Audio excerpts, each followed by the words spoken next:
Samantala, Marcos at Duterte pananagutin sa malawakang kilos protesta sa September 21 ayon sa grupong bayan. Brigada Jigo Boy, Custodio, ibrigada mo! Brigada!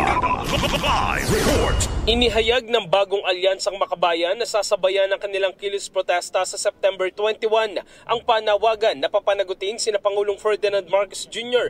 at ang pamilyang Duterte sa umano'y malawakang katiwalian sa gobyerno. Ayon kay Bayan Secretary General Mong Palatino, si Pangulong Marcos Jr. ay pangunahing responsable sa iskandalo ng flood control projects, habang sina dating Pangulong Rodrigo Duterte at kanyang anak na si VP Sara naman ay hindi rin dapat makaligtas sa issue ng maanumalyang paggamit ng confidential at intelligence funds, formal scam at iba pang proyekto sa ilalim ng nakarang administrasyon.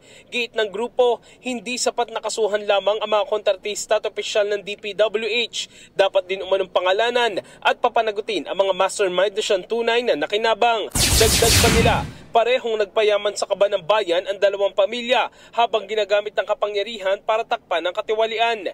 Inaasahan dadagsa ang mga rallyista sa Luneta at iba't ibang bahagi ng bansa sa September 21 upang kondinahin ang sistematikong korupsyon at igiit ang pananagutan ng mga pinakamataas na opisyal ng pamahalaan. In the heart of changing lives, ako si Brigada Jico Custodio ng 15.1 Brigada News of Manila, the Music News Authority. Ang bahaging ito ay hatid sa atin ng Standout ES4 Capsule. Simulang tuparin ang pangarap ng iyong anak. And stunting now,